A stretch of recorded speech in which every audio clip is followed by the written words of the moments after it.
Hi Taurus, this is Jov. Welcome back sa ating channel. By the way, Taurus, this is your weekly Gabay Tarot reading from January 6 to 11, 2026. Gamitin ang reading na ito bilang gabay lamang. Tandaan, Taurus, ito po ay general reading.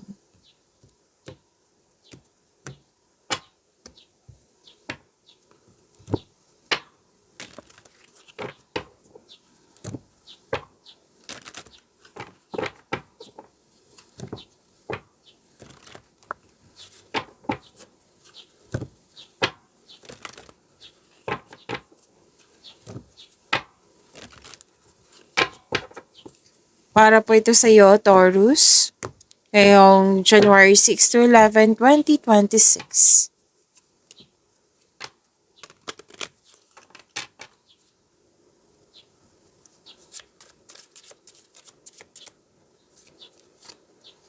Angel number para kay Taurus, angel number 999, release. Sabi po dito, endings or new beginnings in disguise. An ending symbolizes the closure of one door and the opening of another. The whisper is reminding you to release and allow. It is in the release where the magic happens. To attract more blessings, let us say the power of affirmation. Let us say, don't open for me. Okay. Bakit di ba yung nakikita ko? Doors open for me. Doors open for me where others have closed, bringing transformation to my mind, my body, and my soul. Doors open for me where others have closed, bringing transformation to my mind, my body, and my soul.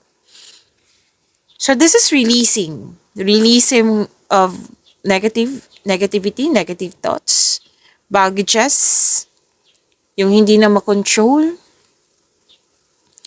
Ano to may natapos, pwedeng biglaan to ha, may natapos na hindi ka ready at may new beginning. Okay, ending with new beginning ka sa dito Pwedeng biglaan to, so prepare yourself. Kasi sinabi naman dito na huwag kayo mag-alala sa pagbabago, sinabi ng card dito na para to sa ikakabuti mo, itong transformation na ito. Okay? So this new beginning is an opportunity. So kailangan mong i-release mo yung mga negativity na hindi na kailangan sa new beginning. May dapat i-release ka na hindi na kailangan sa new beginning. Kung meaning to say hanggang doon lang siya. Kailangan magkaroon ng ending. Like yung sinabi ko kanina, yung baggages. Yan.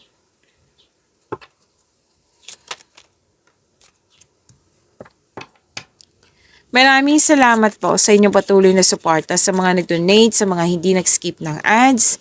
Maraming salamat po. Sa mga hindi pa nag-subscribe, subscribe na po kayo at click bell notification para malaman nyo. Para updated po kayo sa bagong video reading natin. Para sa mga gusto magpa-reading po, comment po kayo ng personal reading and check my reply sa comment section.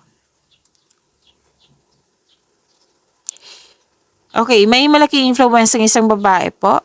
Tapos may positive outcome, joy and happiness, success, yes, happiness, positive outcome.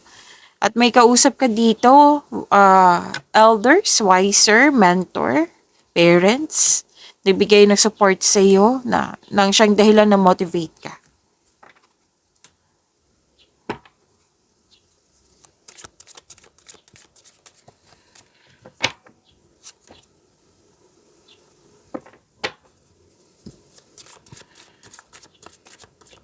Energy ni Taurus ngayong January 6 to 11, 2026.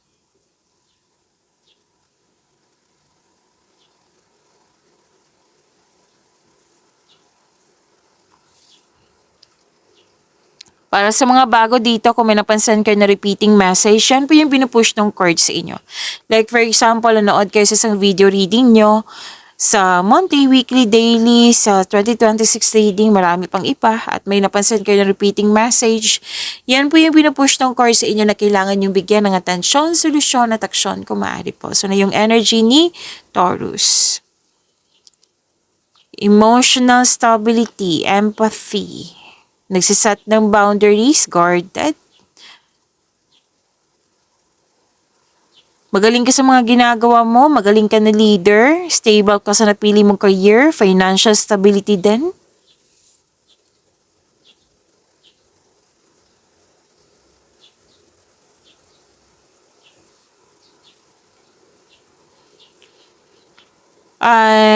Okay.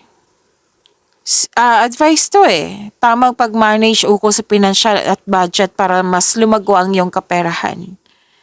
At may nakita rin ako dito nagdadalawang isip na gumawa ng desisyon if you're going to travel.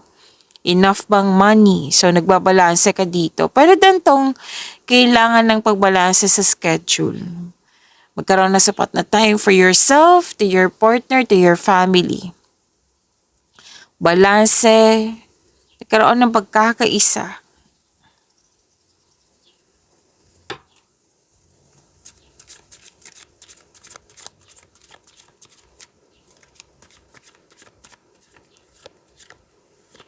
Career and money ni Taurus. Ngayon, January 6 to 11, 2026. Andito po si Angel of Reflection and Angel of Courage.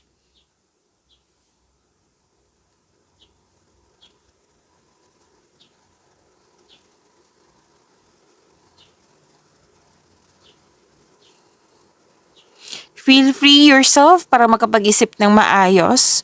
Kung nais mo ng promotion or you're making business investment, hindi mo na kailangan ng pahintulot to move ahead.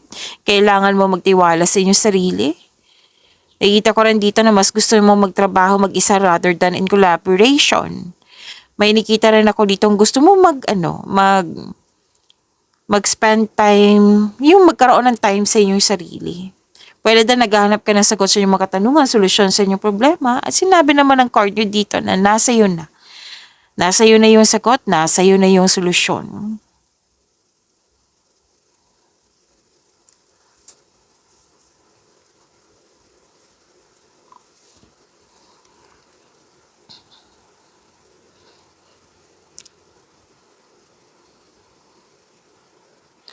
Okay.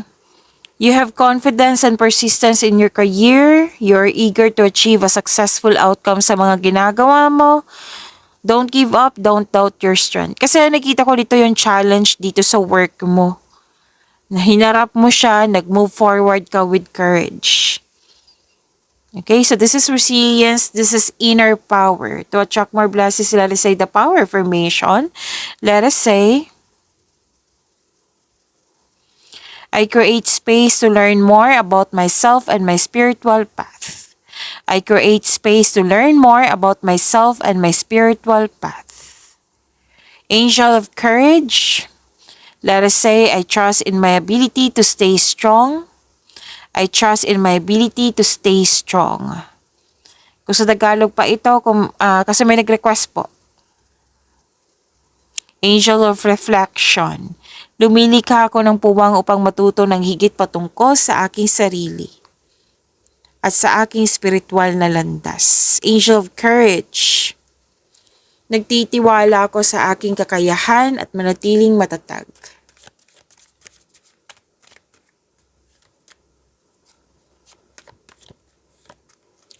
Love life, self-love, partnership, and romance ni Taurus.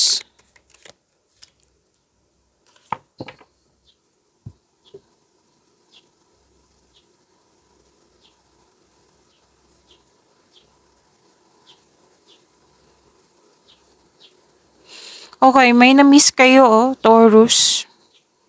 Pwede naalala nyo to, basta may na-miss kayo. Single ka man, marelasyon sa buhay mag-asawa. Pero may parating na new direction. Pwede na pinaalala to sa'yo, naalala mo. Pwede. Okay, so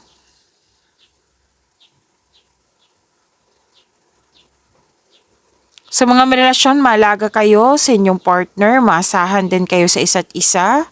Tapos magtiwala at magbuo kayo ng lasting partnership. Pwede din may nanganak, may nag-aalaga ng baby, fertility, at may mag-start na ng family. And you have abundant in life. Taurus. Okay, naging generous din kayo dito. So, pagyamanin niyo po yung blessings sa binigay sa inyo, Taurus. See you tomorrow. Maraming salamat po.